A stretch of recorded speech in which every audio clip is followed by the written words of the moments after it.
this is the PowerPoint presentation part is only half of the actual presentation because Indian food is a rough mistress. Not lying. Yep. I have to put this presentation together myself this morning Yep. I drove very carefully, avoiding every single bump.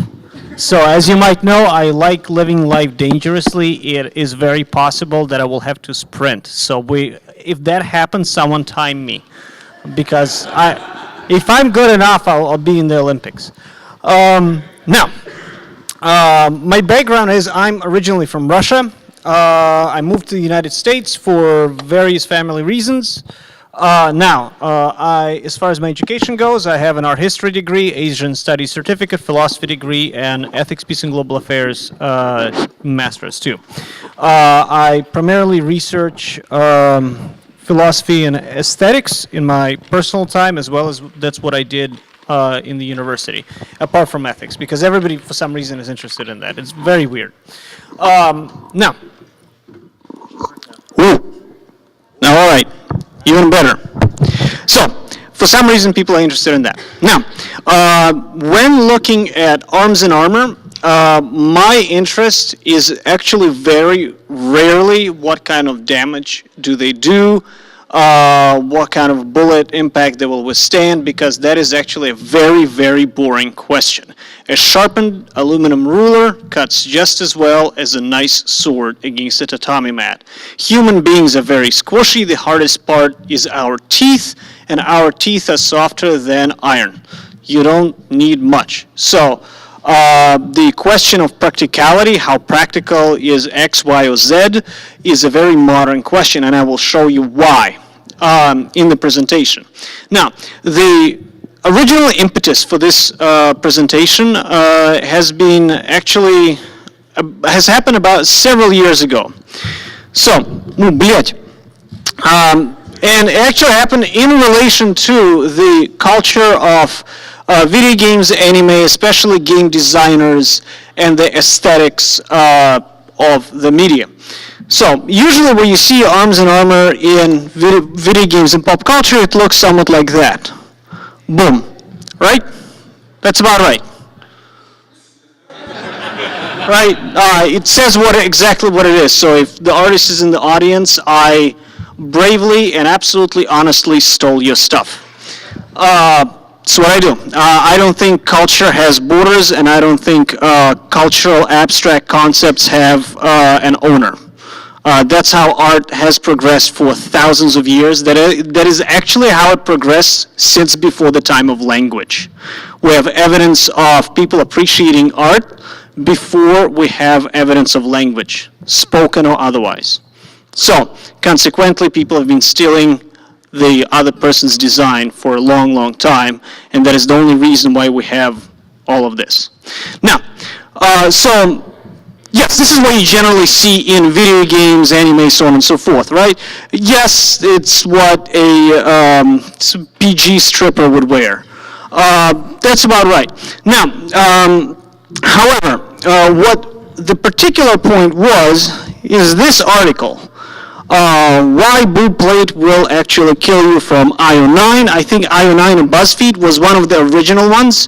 Now, the question I posed to myself, have the authors actually made armor? And the reason is, I will address in the lecture. The thing is, most of the armor that we see in video games, anime, so on and so forth, actually is reminiscent not of any Eastern traditions, but of specifically the Western tradition of art and art history. And our tradition in the West has a lot to owe to the Greeks. And the Greek aesthetic is primarily sculptural, right? Here's why. The Greeks were pagans, and they had access to a lot of bronze. So the competition was to replicate the body of a god. The mythology is very embodied. Zeus is engaging in illicit sexual affairs with mortal women and other immortals, so on and so forth. So there was a lot of carnal imagery in Greek myths, and the Greeks at the same time tried to embody it. There were multiple gods and goddesses of beauty. Some of them, like Apollo, were also at the same time gods of reason, and other ones were not quite so. Aphrodite was not reasonable at all. She was sleeping on her husband, Hephaestus, with, again, we had two gods of war. That is actually fairly sophisticated. We had Ares. I will be confusing Roman and Greek names because I just will. I will blame it on Curry. So Ares is the god of war. Funny thing about Ares is that anytime he would get even nicked in war, he would squeal and run away from the battlefield. So he was the god of the brutality of war, the carnage, and the fact that war is actually an act of cowardice in a certain sense. And Athena was the goddess of just war. So the idea that you need two deities for two kinds of war is actually fairly sophisticated. So we have to understand, and those deities have to be embodied. So the embodiment of a god, and remember, that goes away for a while in Western history. The embodiment of divinity goes away. So, is important. Let's begin. This is the Kronos. He is would be on the size of a king's throne or an entrance. He's a spear bearer. You see how it's a little bit static, but they try to show the muscles, so he's clearly athletic. This is approximately, let's say, 530 before the Common Era. Greek sculpture. Well, there's no such thing as Greece. There were Greek city-states. That is Greek art from 530 BC. Right? They try to be realistic, but it's very static. It doesn't work. It doesn't quite work. Why? It's stylized partially on purpose, but partially because they didn't study yet anatomy. However, it already shows the necessity for studying anatomy. If you understand anatomy and understand how body moves, you approach the ideal portrayal of an ideal human being, and the idea of a human being who is ideal is approaching divinity. Plato had the concepts of ideal forms. So you take all the human beings, take the humanness about them, the beautiness about them. That's the ideal form of the good that's out there, and all of us are the reflections thereof.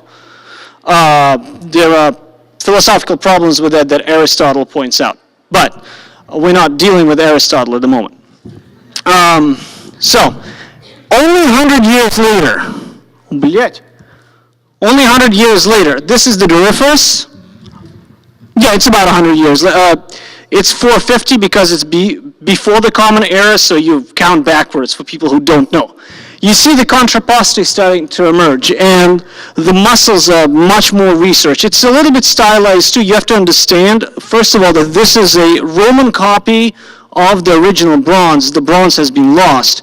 And that's also why the Romans were not quite as good at carving marble as Greeks were at casting bronze. That's why there's this cube right here to support the arm so it doesn't fall off. Between the hip bone and here. So now, he's again the spear bearer.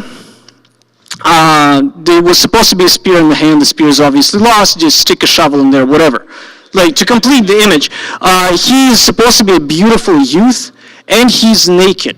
Both of the images were images of warriors, soldiers, who are naked. Why is that? Go.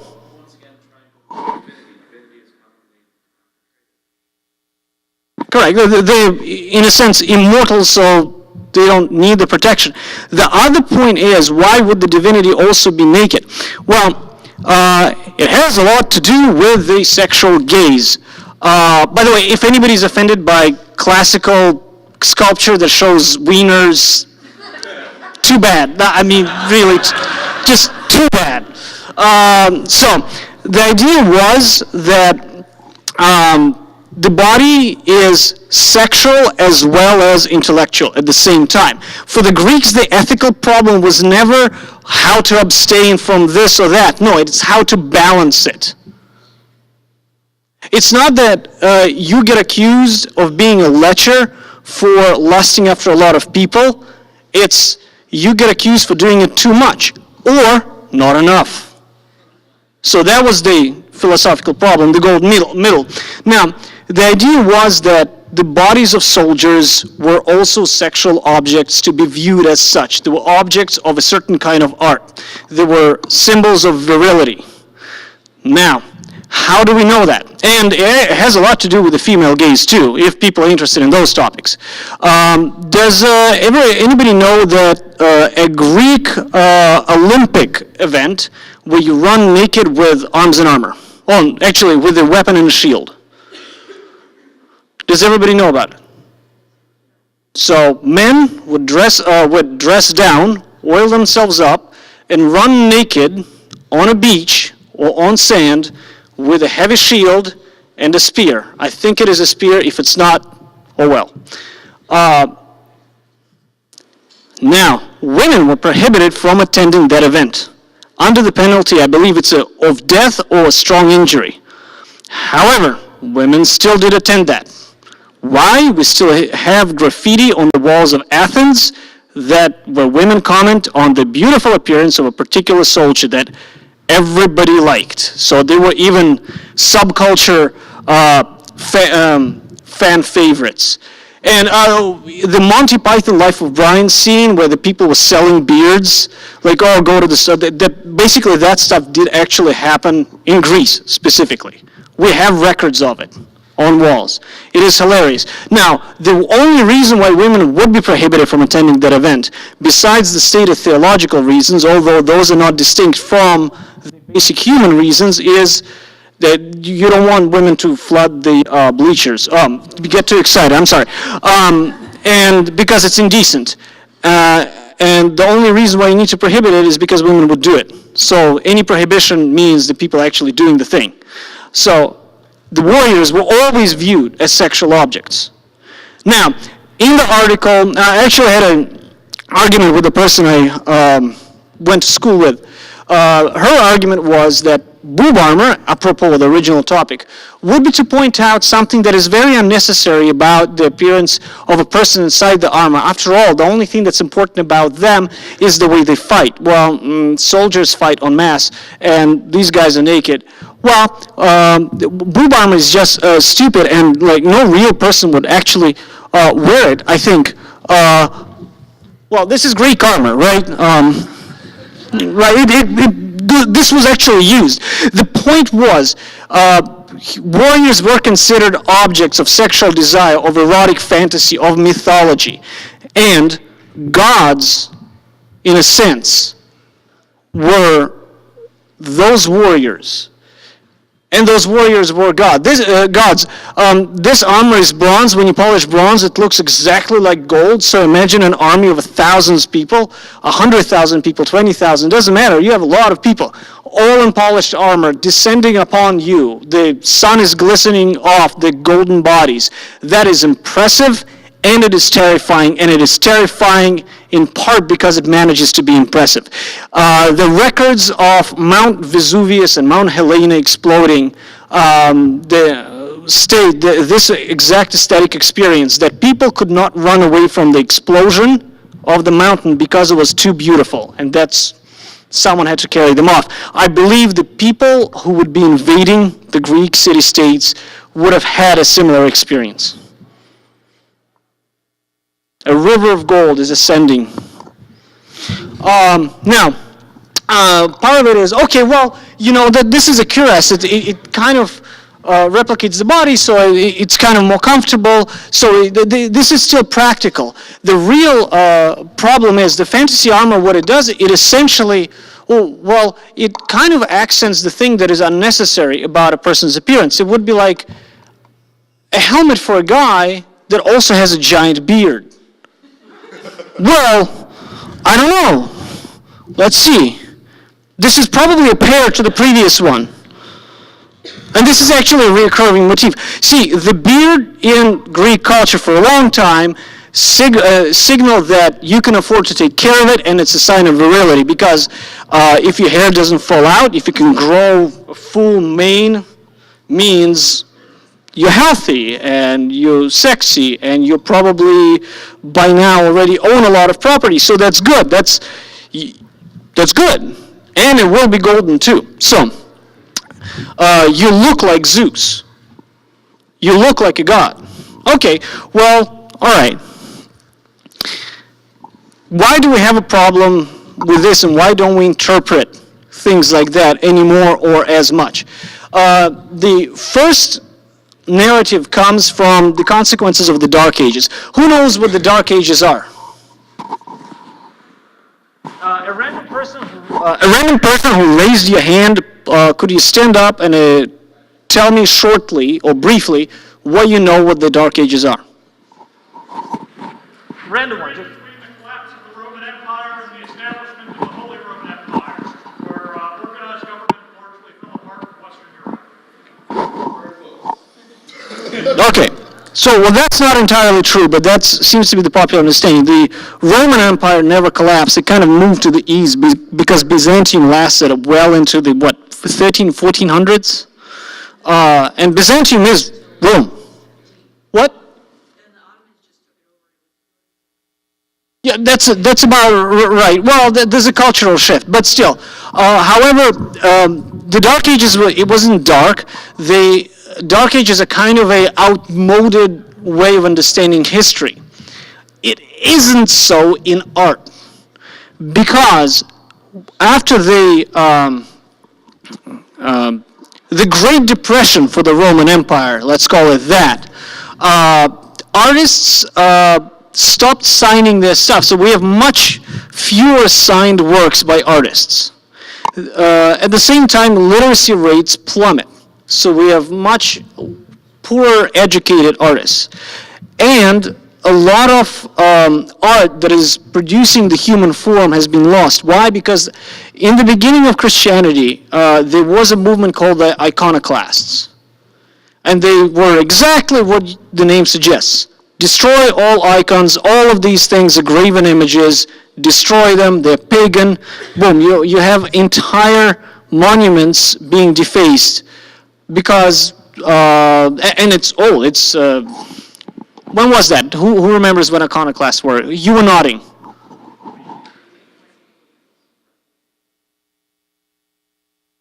What? All right. Anyway, it's an old phenomenon. It's very reminiscent of what ISIS was doing and the Taliban was doing now.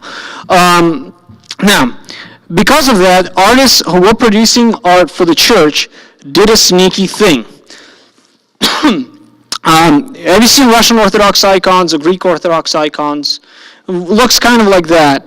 The thing is, they started making an argument, artistic argument, that we're not replicating the human form, we're portraying an ideal human being that is disembodied from their fleshly aspects, and therefore we're going to stylize it and make it look like that, more cubical, static. This is the eternal man. The problem with the concept, the artistic problem that was tried to be solved is if you disembody the image of a human being from their fleshly aspects, you remove emotion. You have, for a while, you have pictures of saints, martyrs, whose entire body is torn apart, but they have a very, peaceful look on their face, and that was considered the ideal. It is an artistic statement about the soul, and armor at the same time looks about like that. It's either, like in Byzantium, you have permutations of Roman armor that is very blocky, or just a chain shirt, a tunic over it that signals your allegiance, and that's it. It's very blocky, simple. The reason for that is because that's not the fashion. People are not looking to those things as fashion makers, as trendsetters, and it's considered profane. Profane means basically secular, not religious. However, when you're not religious in a world where religion is everything, you have a problem. So art becomes like that. The ideal knight, as a class, emerges. But the knight is at the same time not a reincarnation, but a reflection of Archangel Michael and St. George on earth. The knight wears armor and carries a sword, and in Europe the sword starts looking like a crucifix. Why? Because that's also a symbol of faith. As a weapon, the sword is actually fairly useless compared to many other ones. If you're on a long march, and marches could last months or even a year, a sword is not the best thing to have. A spear is better because a spear is a knife on a stick. You can use a stick to cross waters, and you can use a knife to cook. So the sword is, you can't use it like that. It's too obnoxious. So, but a sword starts looking like a crucifix because it's a sign of faith. And it's a sign of status. It's a sign of a social class that is allowed to distribute violence in the name of the law. Right? Knights didn't always behave that way, but that was the idea. You have an entire social class of people, almost like a race, because it's passed down through a family, not any other way. It's very hard to become a knight. England had a better reputation about their knights for a long time in Europe because English kings and lords would take a bandit who did a dirty deed for them and name them the Jarl or a knight. It's like Skyrim. You like some rabble, and then all of a sudden you have this. For a long time, England was behind Europe because of that behavior. And it will actually be relevant in the second part of the presentation. But the knight was like an angel. So when you have a knight in polished armor riding through the dirty streets, remember that you're more likely to die from your teeth than from anything else, because hygiene is terrible, people poop on the street, everything. And then someone in shiny armor with polished swords, with clean tunics, with expensive colors, rides through the street. It's like a saint, St. George marching through the mortal world. It was an impressive sight to behold. But the impression was primarily of religious and pious nature. Then, after the Crusades, comes the Renaissance. Why? Why is it exciting? First of all, it's exciting that somehow Europeans found value in rediscovering Aristotle and rediscovering Plato that has been preserved by Muslim scholars like Avicenna, Averroes, so on and so forth. Their translations were apparently fairly good, and preservation was fairly good. So the studying of the classics started blossoming in certain sections. Some people were prohibited from, learning the Greeks because the Greeks are pagan. But the important part is, at the same time, I'm going to escape this. Wait, hold up. This is computer issues. Boom, boom, boom. Which one? This. I'm going to choose this one. This is pretty nice. Is it? What? Hold up. Did I mess up? What?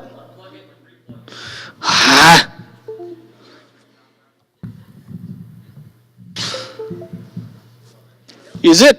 It is. All right. So this is like a 15th century suit. Oh no, not this. Too close. Whatever. This is good enough. Everybody can see this is a Gothic 15th century piece of armor.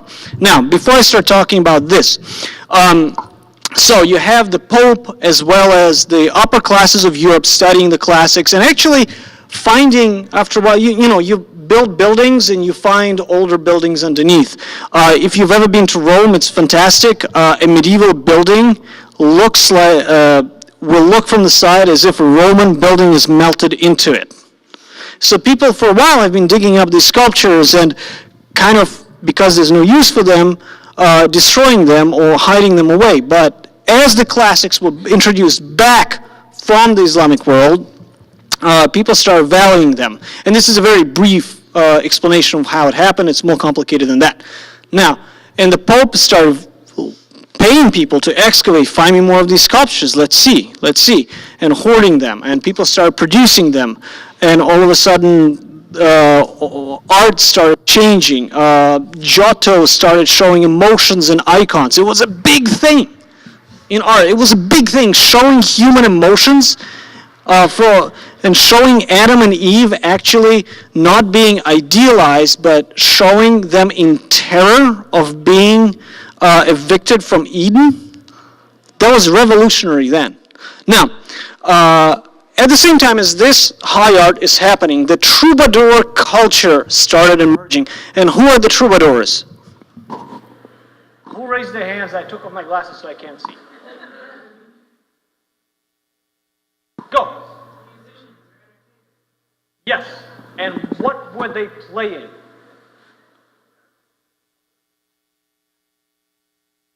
Yes. They were playing passion plays and romances for the masses. They were playing secular, profane art that portrays the romantic and sexual exploits of the knights. So the knight at the same time becomes, once again, the idea of a warrior having a certain, je ne sais quoi, a certain allure to them, a romantic ideal. The subject of earthly love comes back for the lower classes. In the upper classes, the idea of the human being perfect, and by human being perfect, they meant at the same time valuing the essential experiences, it in good measure, of course, comes about. So those two currents started colliding in Arms and Armor, because the knight is kind of an upper classes, but not high enough to be, too well educated, and they have to deal with lower classes directly. So comes about this suit of armor. Now, to us it looks, oh, that's cool, that's Gothic armor, boom, boom, spikes everywhere. No, that's not the case. If you really look at the fashion of the time, first of all those boots are imitating, in a stylized way, the pleats of the clothing. It's easier to see when I move to the back image.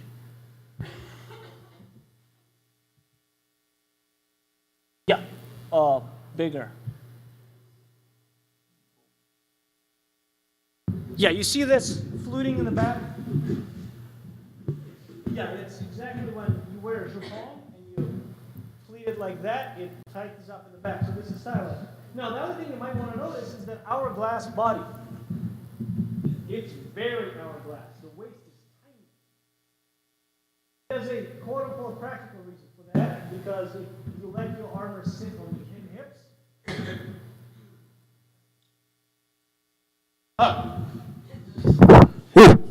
Is this on? I'm sorry. There's a practical reason for that, in part because if you let your armor sit on your hips, there's less weight on your shoulders. However, what we now consider to be the ideal female hourglass form was for a long time the ideal male form of the body. For a long time, for like half a thousand years. That's a long time. And that was considered a sexy shape for a dude. Like this, having this hourglass, boom, boom. Why is this relevant to the Renaissance? Because this shows the knight as an embodied being that is capable of fashion, who is capable of romance, who is capable of stealing a lady's heart, of course, mostly if she's a noblewoman. We're back to sexy armor. This was considered sexy. Remember when I mentioned this sight of a knight riding through a village? This would have stolen a lot of people's hearts. And armor was expensive. It would be equivalent to buying a Ferrari now. Let's see what I got. Boom. Let's look more about this Gothic armor. Look at how fantastic that is. Look how, this is very expensive work, right? From the standpoint of practicality, right? Like our modern practicality, this is incredibly impractical. This is a lot of time spent. And yet, it's there. And it's, all those designs are ordered and organized in such a way, and it is obviously so much time that was spent on designing them that the actual truth starts standing in relief to us, almost literally, that the fashion aspect and the concept of beauty being embodied was more important than the mere protective property. If you want to protect yourself from an arrow, just tie a flat board here, thick, and another one here, and put some heavy cast iron pot on your head and tape it like that. Right? That will probably protect you better than most armor you will find in museums. Probably. Go on.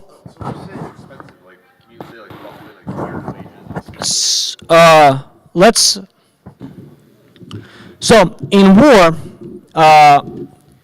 normal people kill each other, right? And if you're noble, you get captured most of the time. And you will be ransomed to your family. So you're ransomed to your family, they pay a lot, you come back, and then you ransom even more for the armor that was taken away from you. There are stories like that. Very expensive stuff. So that's a great example. I actually had a price, never mind. I had a price listing on swords, and swords were incredibly cheap by the 17th century, but not armor. And the majority of armor cost is actually all this decoration and polishing. Polishing is 70% of the cost of armor in England in the year 1580 something. So there was a Polyers guild in England who had what guilds do. They're like very corrupt versions of unions. Very corrupt versions of unions. If you have a machine that does the job better, the guild comes in and destroys it because it's against the rules.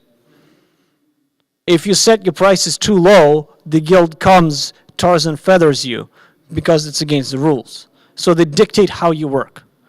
And the pricing on, according to the Polyers Guild, who worked with the Armorers Guild, said that 70% of the price is just the guy who polishes. All day long. Now, okay. A little bit later, some people actually attribute Gothic armor in the same category as the next one. The next one is Maximilian armor. Let's start with the modest example of it. Again, this is Maximilian armor, supposedly designed by self-proclaimed emperor, Maximilian. He was an avid tournament participant, and the tournament was a fantastic event where every single noble gets to outperform another noble. They were outperforming each other in martial feats as well as tomfoolery. Now, they will be pretty evident. Now, this armor has a lot of fluting. As you can see, the clothing fashion changed. What is considered sexy evening dress changed, and the armor changed just as much. It protects very nice. I've worn armor like that. It's fabulous. Now, Emperor Maximilian had a peculiar relationship with King Henry VIII. And the relationship was that King Henry felt bullied. King Henry, as a young child, poor guy, was not allowed by his father to participate in any martial activity because he's the only heir to the English throne. And if in an age where you can die from your teeth, you can certainly die from a scraped knee or a broken finger, or something like that. So when the old bastard died, King Henry finally got what he wanted. He was itching to participate in tournaments. He spent a lot of money on arms and armor. However, as I mentioned, England was behind the continent because of various things. Well, one of those things is that it was not respected very much. But they were behind in terms of culture, design. The English armor was like 100 years or even more behind in technology. Now, Emperor Maximilian, who was an avid jouster, developed a friendship with King Henry and sent him some nice armor. Well, no, we have a problem, right? King Henry was such a great target for bullying that it's almost a sin not to bully him.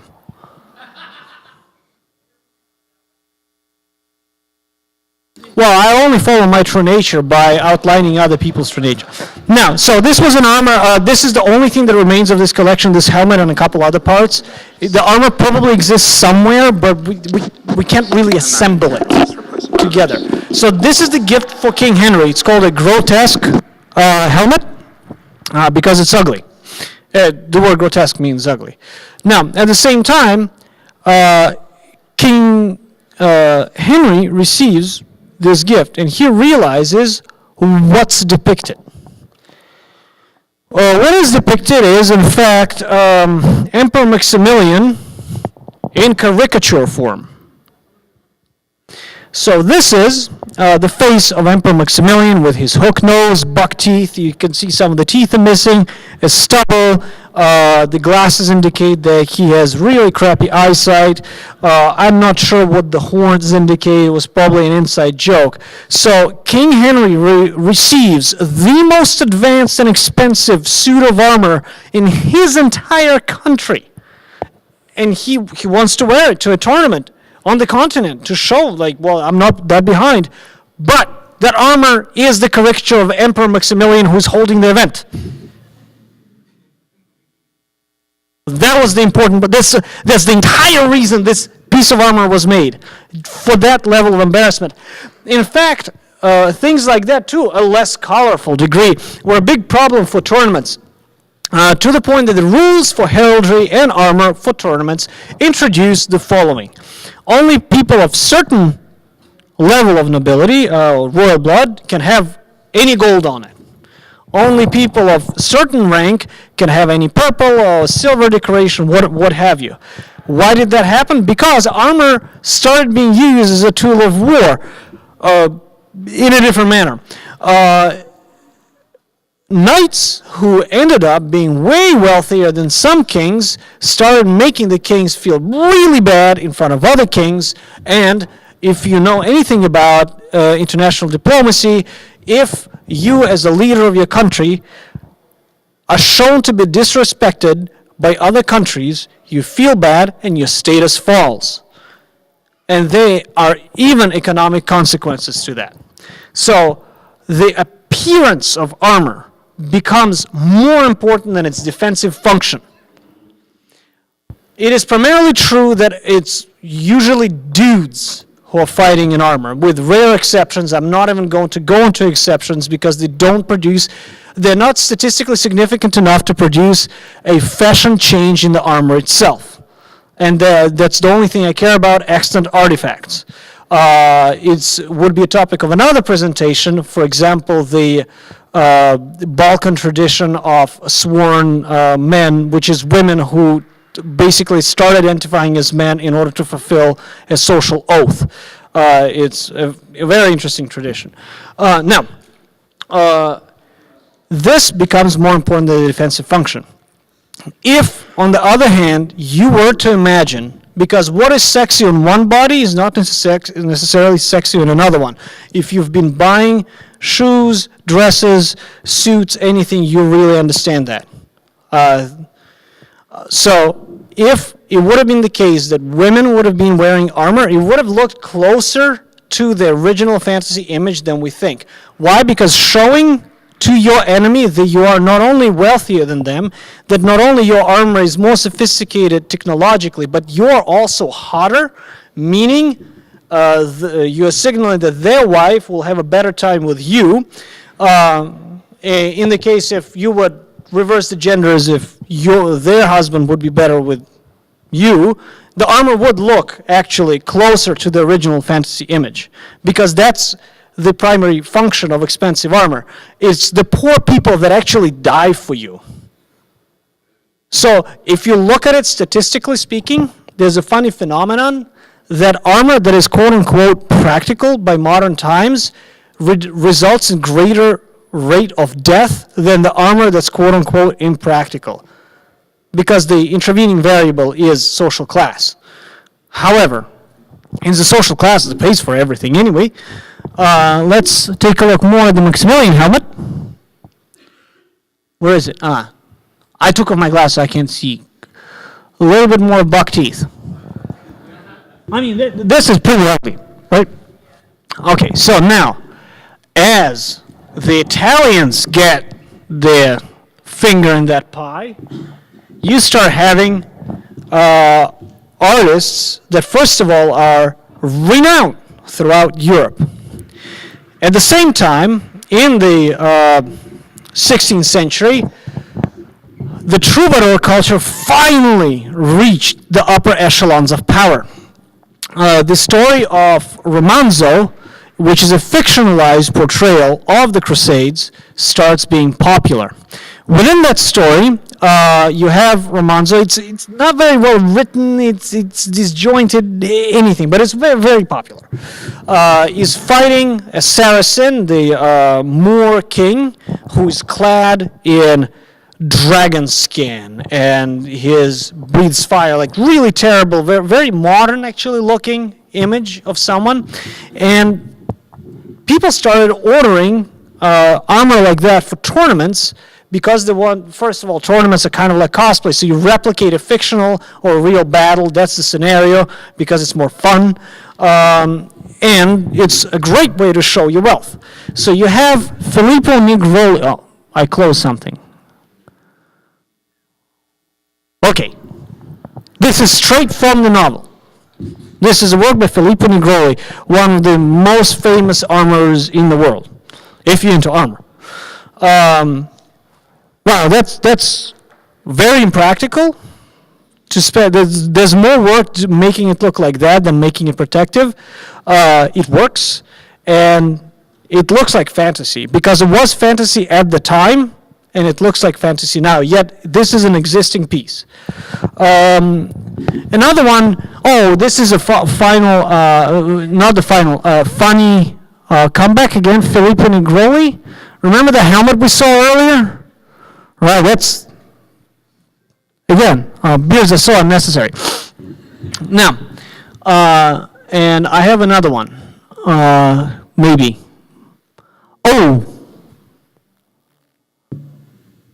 Okay.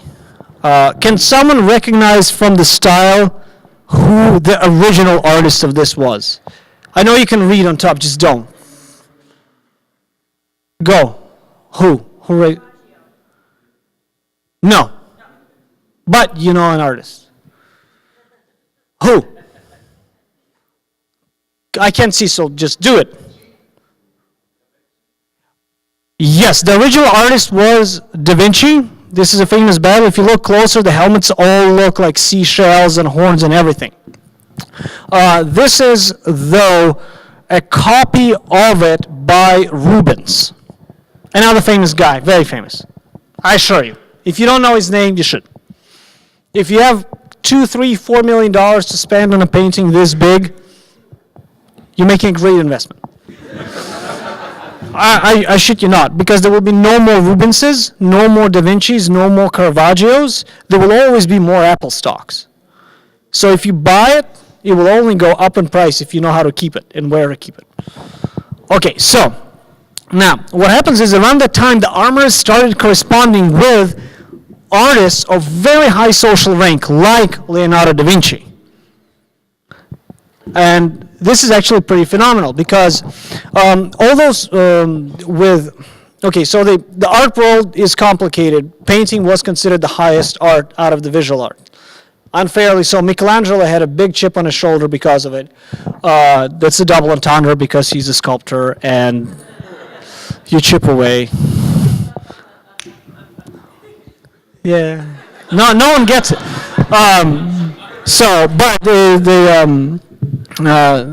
So he was always at odds with Leonardo da Vinci, and even accepted the Sistine Chapel challenge to paint because people were trolling him, said, why don't we have Leonardo do it? He's a sculptor, haha, he'll embarrass himself. And Leonardo said, oh, fuck you, I'll do it. Did it. Boom. Anyway, so people correspond with painters. Painters design armor, and armor shops make it. and it becomes very expensive. And it indicates the following: painters start to become very often literate. That is amazingly important because then they know the classics. So painters, if they're in communication with armorers, they write to each other, means they're also literate. The top armorers start being literate. They sell armor to their other literate customers of unique designs that allude to the erudition of the noble. Erudition, again, was considered very sexy. Does everybody know what erudition is? Okay. So, making fun of nerds. Love it. I'm a bully. So, it was considered very important because it's a sign of your wealth, it's a sign of your level of sophistication, it is a sign of your ability to rule your country. If artists become sophisticated too, the technique improves, you have the golden age of famous artists in the Renaissance. But the other thing is, at no point throughout is there ever a treatise, is there ever a sliver of a notebook that I'm aware of that ever addresses how to make armor more protective? There are treatises, there are conversations, how to make it more elegant, how to make it more impressive. There are arguments about the composition, what's appropriate, how much gold you're allowed to put on it, what's the appropriate etching. There are German armors that have entire sex scenes etched into the borders. So that's a conversation that's going on, but it's never a conversation whether, well, if you get shot with a crossbow, will it kill you or not? It's not a conversation that is being had by the people who set the trend. Now, the question is whether boob armor will kill you. That article, I read it, and it was the greatest waste of my time. So I'm trying to reclaim that time right now. No, it won't, unless you get shot with a firearm. And if you get shot with a firearm, no kind of armor will help you. It just won't. So it doesn't matter. In jousting, boob armor is perfectly fine because it will slide off like that if you make it globular enough. I mean, after all, if you zoom in, and I will,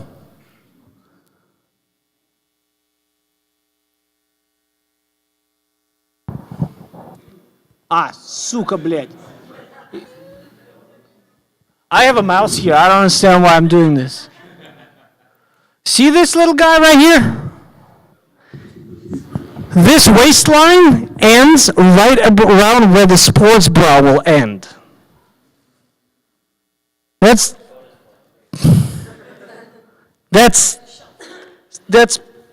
I mean, but that's for a dude, 100%. But that's boob armor. I mean, people used it. There are thousands of examples of breastplates like that. Fancier and less fancy. So when we start, why is there a conversation right now about, well, whether armor is practical or not? Why is it a conversation that we're having now in the 21st century? Oh, well, what kind of sword should I buy? Or is this sword practical or not? Because we have secularized our conversation about war. We have secularized our conversation about antiquities and armor. And we've secularized it in a very particular way. Not only did we remove theology from the conversation, and you have to understand that most of the words we use right now have been created in a heavily theological context, meaning we always sneak in those concepts, but because we don't understand them, we use them inappropriately and dangerously. But we also secularized things by removing concepts of beauty from them. Beauty was always tied to divinity. Only in the 19th century did people start separating beauty and divinity. They've been in human understanding the same thing for a long, long time. Longer than empires existed. Longer than entire language families existed. They've been like that, together. So when we separate the concept of beauty from our understanding of arms and armor and leave only the understanding of, like, well, will it chop? Of course it will. I told you, a sharpened ruler can chop a human being in half. It just can. Human beings are squishy. Most of the combatants will not wear armor. But what we end up doing, we end up writing the history of arms and armor backwards in a very pernicious tendency of retrospective modernism. And what retrospective modernism is looking at past cultures, past events with modern eyes, bringing modern conceptions of politics. And that's a product of the middle class. What happens is, around the 17th century, the middle class, or the people who trade and get wealth, start getting more power, and around the 18th and 19th century, they start actually having owning countries. United States, middle class, by its definition, business owners, so on and so forth.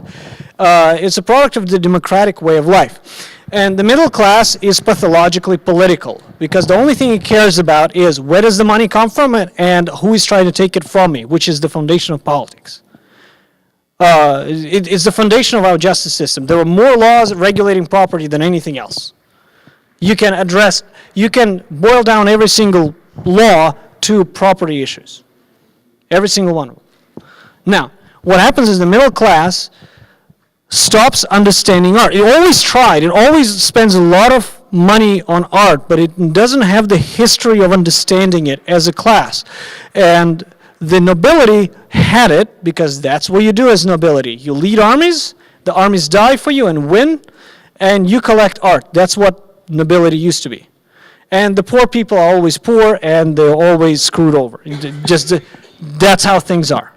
Right? So the middle class took power and started politicizing our conversation, sneaking in its interests, and because of that, the concept of beauty itself was pushed out from our understanding of history.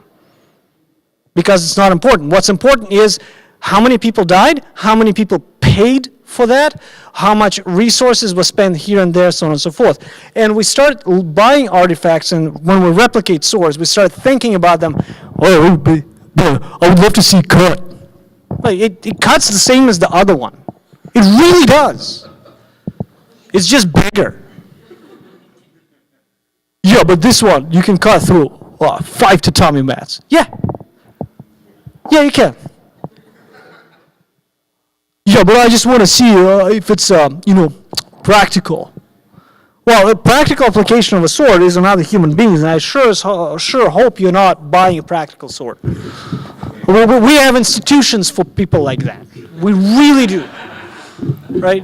No, that's not what I mean. I want to cut bottles in my garage.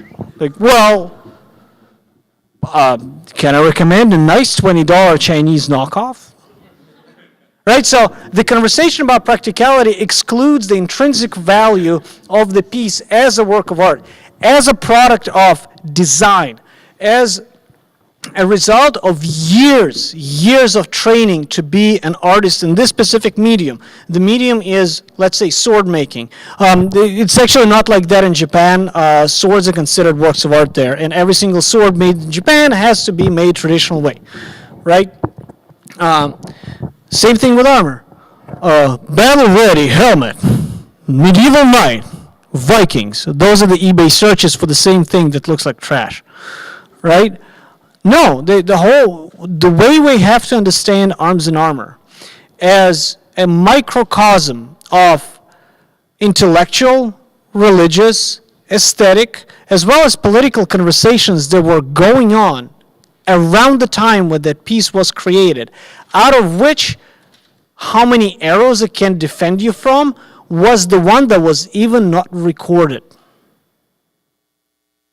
All right, I'm going to open it for questions now, because I think I've sufficiently proven my argument that boob armor is not altogether that bad if the culture, if human culture would have had a different gender structure in terms of who gets to fight, who gets to die, who gets to stay in the castle, armor would have looked probably closer to what we see in video games right now, because armor has always been a reflection of one's sexuality and sensuousness. It has always been a way of fighting another person by other means.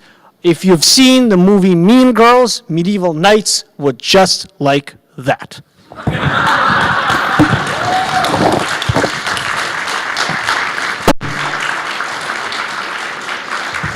All right, questions? Okay, wait, I'll put on my glasses so I can call you out. Woo. All right. You. This is kind of a weird and specific question. I noticed in the picture you have up there, there's it looks like there's a space for a cut piece in it. Oh, the card piece is missing. That's what you noticed. Oh my God. I rest my case. The thing that most striking about the armor is the card piece, not how many arrows it protects from. I rest my case. Hold up, I'll show you my card piece.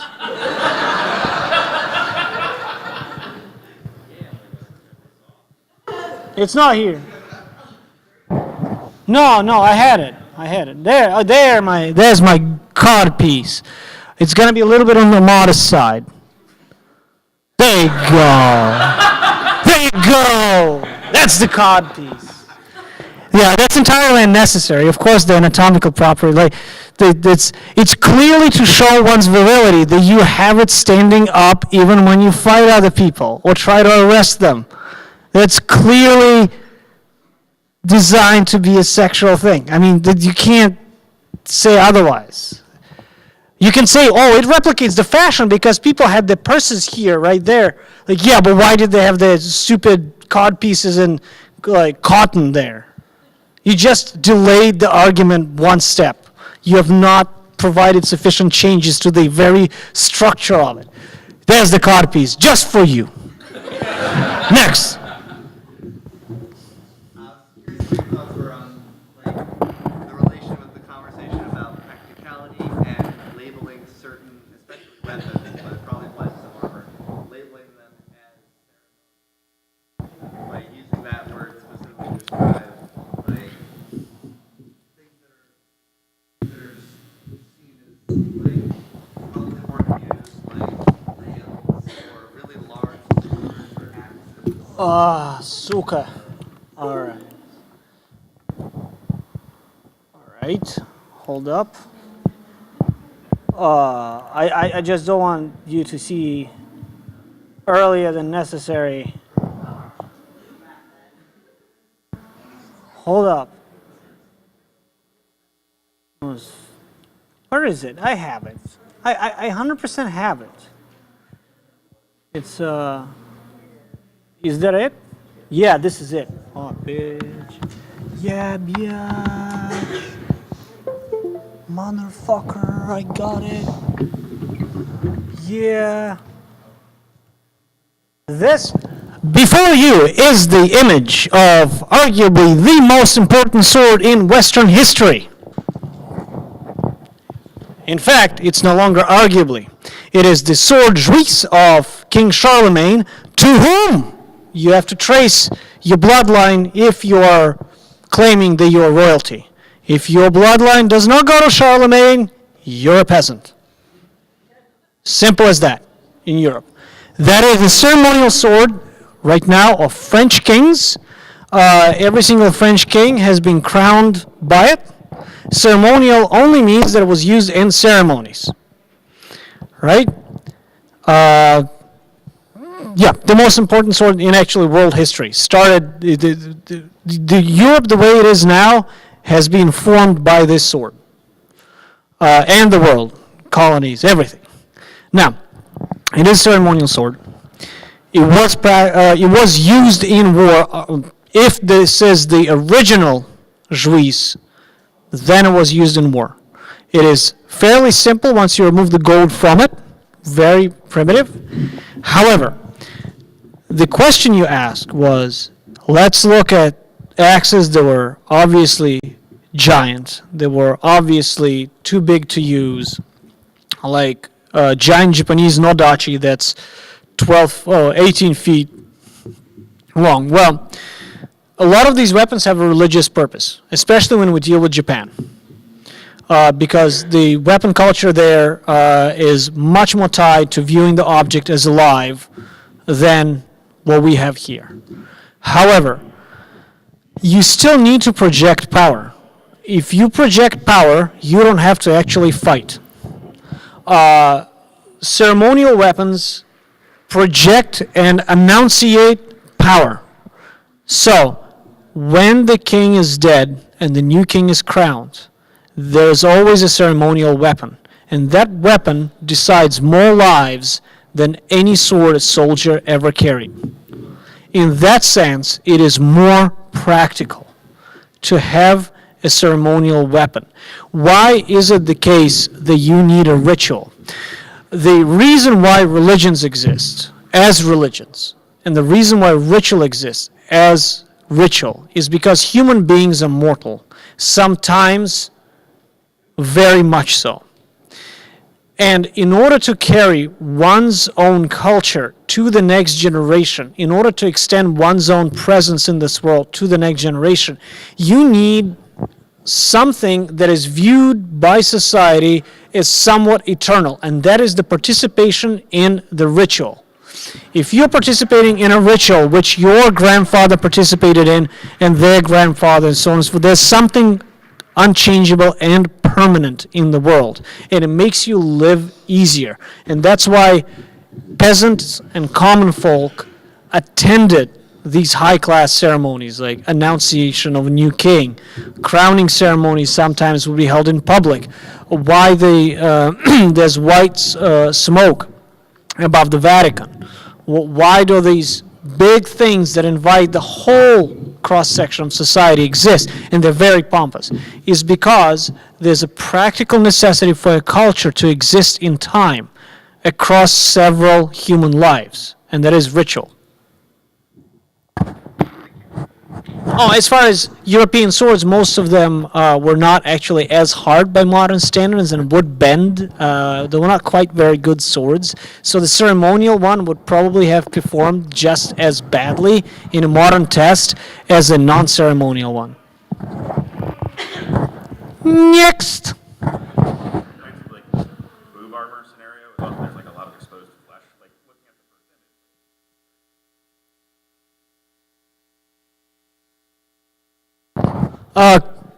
Well, okay. Cleavage? All right. First of all,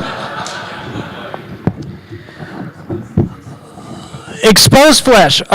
Greek armor exposed the thighs often, so you have the greaves. There was no thigh protection. This is a region.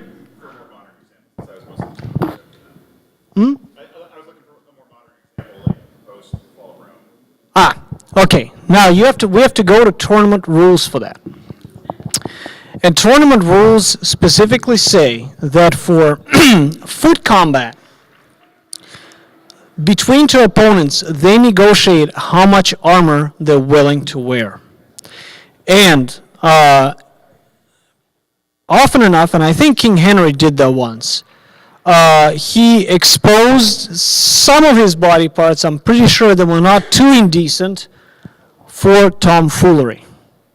Now, in war, most people fought as peasants or commoners, meaning they had some, the first level Skyrim armor, the rags you get, it was about that. Yes, flesh would not have been exposed. However, the level of protection against a crossbow bolt or against a spear between this, especially thrusting, and exposed flesh would have been, the difference is trivial. And most of the stuff that I study is upper class armor anyway. But yes, no, you would not have had cleavage. However, my argument is that would look closer to that than what someone else might argue. Much closer. I'm going to go far. You. So, why do you think that nobility kind of tapered off wearing armor at all? Do you think it was because of maybe the revolution that started sparking No, nobility started wearing armor because they could be taken out in armor as well as without armor equally effectively with a firearm, even if they're observing the battlefield. But it's quicker to gallop away without armor. That's one thing. Second, the fashion of the time, as fashion started changing, it was much less prone to be easily replicatable in armor. And the third reason, the rise of the middle class. That happened in the 17th century, and the middle class are not knightly class, but they're funding everything.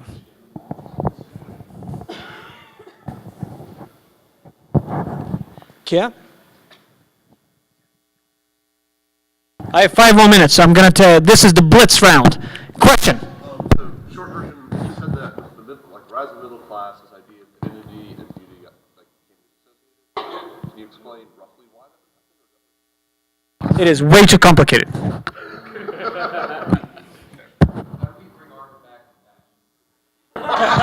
You have to wear it very sexually. Next.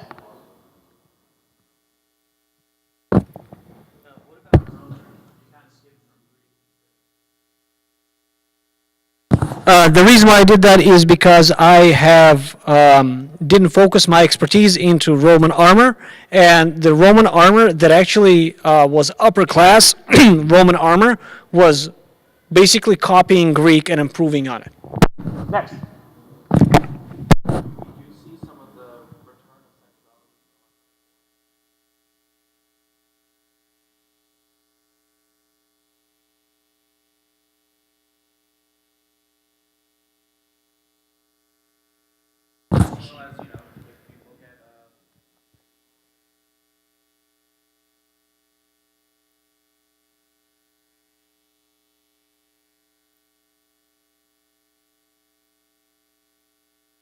The conversation between fashion, fantasy, and war is an ongoing process that is, in a sense, unfortunately, unlikely to go away. Next.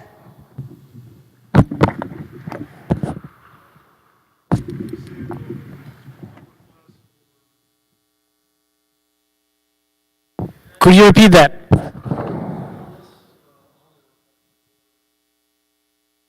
Which one? Which crusade?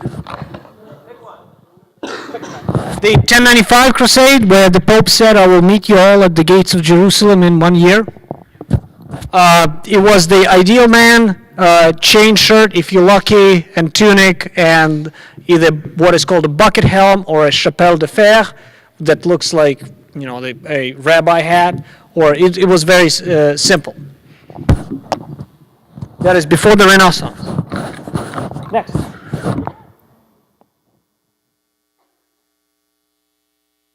Wow, I've answered all of your questions. Fantastic job, me. I'll pat myself on the head. Because, and mind you, I've dealt with all of you in a very respectful manner, delivering a lot of information while being poisoned by delicious food from the Indian subcontinent. I live life dangerously. All right, thank you guys. Just like we said at the beginning, we started a new YouTube channel, youtube.com/thatworks. If you guys do subscribe to that and meet us down at our booth in the main hall, we will give you a free raffle ticket just by showing us the proof that you subscribed, and we're doing a drawing in a few hours for a piece that we actually made on the show, a little kunai throwing knife. If you're not present for the drawing, no worries. We're making a video of the actual drawing, so we'll post it up later in the week. And good luck. Thank you. Follow him on Instagram at SlavicSmith. He posts a lot of stuff like this and a lot of his work as he's doing it. So thank you guys. Long live Man at Arms. See you next year.